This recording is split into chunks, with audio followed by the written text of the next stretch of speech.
We're in the third week of Advent now. Today is Gautete Sunday. We celebrate Gaudete Sunday this weekend. Gaudete is the Latin word to rejoice. And we are joyfully getting nearer to the end of Christmas, or to the beginning of Christmas. Along with this theme of joy, I wanted to continue our look at Christmas around the world with the next topic. We've already covered Advent traditions and Christmas decorations. Now this third topic is going to be the food of Christmas from around the world, which is very joyful indeed. We're all going to be starving after this homily. But we can begin with sweets. So at first, candy canes were simple white sugar sticks, candy sticks, sugar flavored. But eventually the red stripes and the peppermint flavor were added. In the 1920s, the peppermint sticks were formed into canes, and this made it, the whole point of doing that was to be able to hang it on Christmas trees and garland.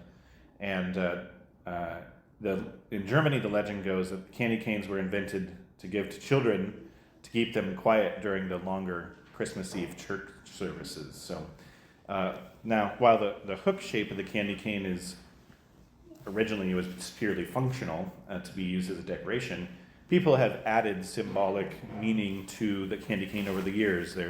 They're shaped like a shepherd's crook to remind us of the shepherds that visited baby Jesus on the first Christmas. You can also turn it upside down, and it makes a J that stands for Jesus. And some say that the red stripes symbolize the blood that Jesus shed for us on the cross. So that's the candy cane. The next sweet that we have to talk about, can't leave it unmentioned, is the infamous fruitcake, which is made of candied and dried fruits and nuts and spices. Now, while fruitcake as we know it was probably first baked in the Middle East, or in the Middle Ages, there are references to sort of similar cakes going back as far as Roman times, so pre-400s. And that's pretty old. Fruitcakes, they kind of vary by region. In German, you have the Stollen. In Italy, you have the panettone. But what we're most familiar with in the United States comes to us from England. If you remember my first Advent homily this year, I talked about how the Advent season used to be a penitential season like Lent. And so people fasted from certain things like meat. But also, they would fast from certain sort of higher-end ingredients like butter and sugar. And so these things, they were considered a luxury, so butter and sugar were not used during Advent. And it wasn't until the year 1490 when Pope Innocent III published the Butter Letter, which is also known as the Butter Brief, which stated that people could now use butter and sugar during Advent. The Butter Brief of 1490. I love researching this stuff. It's kind of ridiculous. But in the 1700s and the 1800s, the ingredients still were expensive, sugar and butter and things like that. So fruitcake was saved for special occasions like weddings and holidays. And during that same time in the 17 and 1800s, fruitcake was a traditional gift as a thank you to Christmas carolers. And so fruitcake became then associated with the Christmas season. Fruitcake is, I said it was infamous. It's not everybody's favorite. And I might even argue it's nobody's favorite. But Nebraska's own son, the great Johnny Carson, had a long-running joke where he said there is only ever one fruitcake that was ever baked, and people just have been trying to pawn it off on other people the whole time, all throughout history. The next sweet that we can talk about, ginger, as a spice, came into Europe from Asia sometime around the 1st century.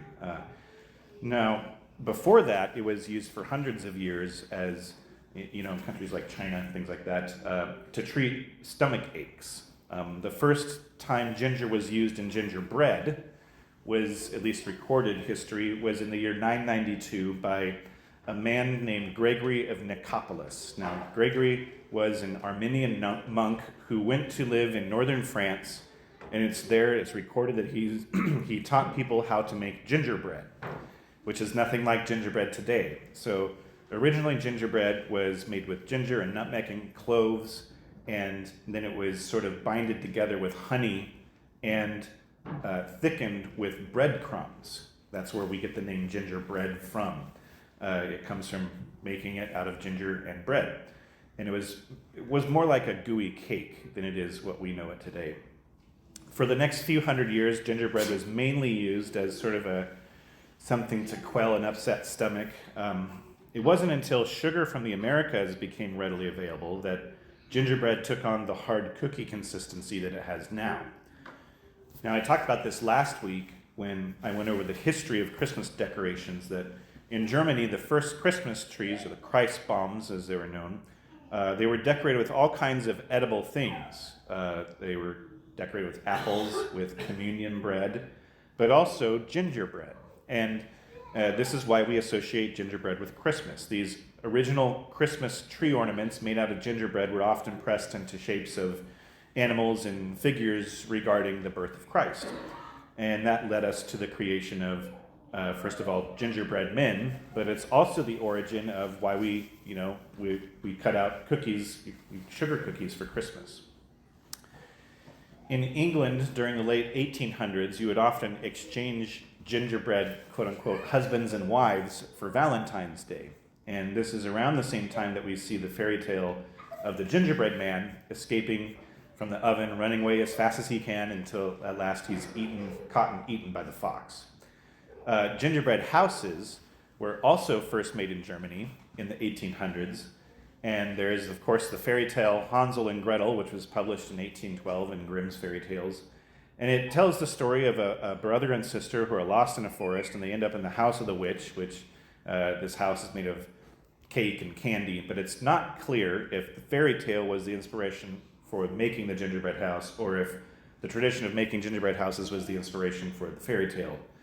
We don't really know which one came first. Another sweet that is associated with Christmas is the king cake. This is also known as the Three Kings cake. And the king cake was traditionally eaten on the 12th day of Christmas, January 6th, on the feast day of the Epiphany, which is the feast day of the Three Kings, hence the name king cake. And this tradition can be found all over the world, so the exact ingredients, they vary some. But what makes a king cake is that there is a figurine of baby Jesus hidden somewhere in the cake. And if you, originally it was like a hard bean that was put into the cake that represented Jesus, but if you have king cake now, the baby Jesus will be a little plastic figurine. But there's usually a prize that goes to the person that ends up with the baby Jesus and their slice of the cake. The king cake seems to be most common, at least in America, in places of French heritage. I had never heard of king cake until I was in the seminary with classmates from Louisiana and from Mobile, Alabama, which are very French culturally speaking. In New Orleans, king cake is usually associated with Mardi Gras, but that's kind of a modern 20th century invention. Obviously, the connection to Christmas and baby Jesus makes more sense. Then you have your Christmassy drinks, your mulled wine, your warm apple cider, but I'm going to talk about the greatest Christmas drink of them all, eggnog. Originally, eggnog was an English drink that was made out of ale or beer, and it was used to treat colds and flu. Eventually, the ale was placed with sherry or brandy, and when it made it to the United States, we added rum to it because rum is a Western Hemisphere drink. It didn't exist traditionally in Europe. And there's a million different theories about why it's called nog. The egg part is obvious because it has eggs in it, but I went down a rabbit hole looking for reasons we call it nog. Now, some say that nog was the name of a strong type of beer that they had in England, which makes sense since they first made it with beer. Others say it gets its name from a wooden cup that was used for drinking ale that was called a noggin. I guess that's where we get the noggin term for head, too. A slang term for your head. There is also the theory that as rum, which was known as grog back then, was added to the eggs, so it could have started out as egg and grog. That seems like a kind of a stretch to me. The English explanations make more sense. But what made eggnog a Christmas drink? Well, there was a 1793 article in the Virginia Chronicle, and it reported this. On last Christmas Eve, several gentlemen met at the Northampton courthouse and spent the evening in mirth and festivity, when eggnog was the principal liquor used by the company. After they had indulged pretty freely in the beverage, a gentleman in company offered a bet that none of the party could write 4 verses extemporaneously, which would rhyme and make sense. So it seems that a bunch of dudes drunk some eggnog one Christmas Eve, who knows where their wives were, or their families, and things got so wild that they challenged each other to a poetry writing contest. But anyways, eggnog became popular after that article. So popular, in fact, that George Washington was reported to have served it at Christmas. His recipe contained rum, whiskey, and sherry all together. Now we can move on to the main course, Christmas dinner. In the United States, it's pretty much always turkey. You might see some ham thrown in there. Or if you're really trying hard, goose.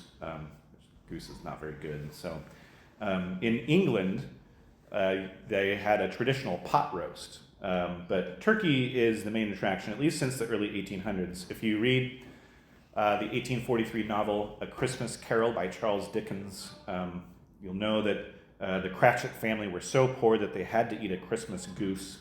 But by the end of the story, Ebenezer Scrooge had his change of heart and he gifts them with a Christmas turkey. And shortly after that, we see the beloved Queen Victoria had a turkey at Christmas in 1851, and that sort of sealed the deal. The Western world ate turkey on Christmas, basically from then on. Now, I know in these homilies I've tried to keep these to traditions that are mostly from nationalities that have settled in Nebraska, but I want to make one exception to talk about Japan for a bit. Because instead of turkey in Japan, they have fried chicken on Christmas. And the reason for that is because in the 1980s, KFC did a chicken promotion for the Christmas season, and there's so few Christians that live in Japan that more people associate Christmas in Japan with Colonel Sanders than they do baby Jesus or Santa Claus. So I thought that was pretty funny. But as I said a couple weeks ago, Christmas traditionally, Christmas Eve anyways, was a day where the church required people to abstain from eating meat. So in Catholic countries, seafood was on the table for Christmas Eve. In Italy, there is the tradition called the Feast of Seven Fishes, which is pretty much what it sounds like. It's a meal with 7 seafood dishes. And nobody's entirely clear why they landed on the number 7. Perhaps it has to do with the 7 sacraments or the 7 gifts of the Holy Spirit. Some even theorize it has to do with the 7 hills that the city of Rome is built upon, which is kind of the region where this tradition came from Rome. But either way, the meal traditionally consists of some combination of anchovies, lobster, sardines, cod, smelt, eel, squid, octopus, shrimp, mussels, or clams. And it can include pastas and vegetables and baked goods and, of course, some good Italian wine. Now on to the country with what has ended up being my favorite country in terms of their Christmas traditions, and that is Mexico. So each year, on December 23rd, in the city of Oaxaca City, they celebrate the Night of the Radishes. And this is a festival that is dedicated to a radish carving competition. And you can win in different categories. The traditional category where you can carve something from the Christmas story, the nativity story, but there are also categories where you carve something from the local wildlife or even caricatures of politicians, things like that. And there's different prizes for both adults and children. And you might wonder, well, how in the world do you carve all of that on a radish? It seems pretty tiny, but these radishes were specifically bred for this competition. They can be like 20 inches long and weigh up to 7 pounds. So it's actually more like pumpkin carving than it is radish carving. But the tradition started in 1897, where Oaxaca has a tradition of wood carving going back hundreds of years, and farmers began to carve radishes into Christmas figures and table centerpieces to sell at the Christmas market on the 23rd of December. I don't know if anybody eats these carved radishes, but I thought I would include it in the food section of the traditions that I've been talking about this Advent. One of the main foods that is associated with Christmas in Mexico is the tamale. If you are not familiar, a tamale is kind of like a burrito, but not really. The most important ingredient is the corn dough that you find inside of it, and that dough is wrapped around other fillings like meats and cheeses and chili peppers, and all of this is wrapped up in a corn husk, which has been soaked in water, and it's steamed, and that's how it's cooked. It seems pretty labor-intensive to me, but this is all a tradition that far precedes Christianity. The Mayans and the Aztecs ate them. Corn specifically had a special place in Mesoamerica, just like wheat did in Europe and rice did in Asia. Corn was just as important in the Americas. In Aztec religions, the ceremonies often included bundles of corn that were offered as sacrifices to the god. And specifically, that was done around the time of the winter solstice, so this time of year. And corn was so sacred to the indigenous Mexicans that they believed corn was used by the gods to create the human race. So the time for tamale making this time of year goes from December 12th to January 6th. So from the feast day of Our Lady of Guadalupe to the Feast of the Epiphany. And during this basically month-long period, tamaladas, which are the tamale-making parties, were held where family and friends would get together to make Christmas tamales. If you've never had one, I highly recommend it. They're great. I think I'm going to end the food talk here. I know I left out some Christmas foods, but really, who wants to talk about ham? So we're going to close by talking about our Christmas carol for this week. The first week of Advent, I chose an English Christmas carol that was written by a Methodist composer, Lo, He Comes in Clouds Descending. Last week, I talked about an American Christmas carol that was written by an Episcopalian composer, Phillips Brooks, O Little Town of Bethlehem. And this week, I'm actually going to talk about a Catholic one. So, and this one is German. It's one of my all-time favorite hymns, which all of these that I've selected are. But this one is Est ist en Ros entsprungen, which is German for Lo, how a rose blooming. This song is based off of Isaiah's prophecy of the birth of Christ, the famous "A shoot shall sprout from the stump of Jesse" line, where Jesse, of course, is the father of King David, and the stump of Jesse is all that remains of the kingdom of David, and Jesus is the sprout that will come from the stump of Jesse, bringing an everlasting kingdom with him. This prophecy of Isaiah has been used in hymns for hundreds of years, dating all the way back at least to the 8th century, but the text of Lo, how a rose blooming dates from about the 15th century at least, maybe perhaps even older. So this is the oldest of the Christmas hymns that we've looked at so far.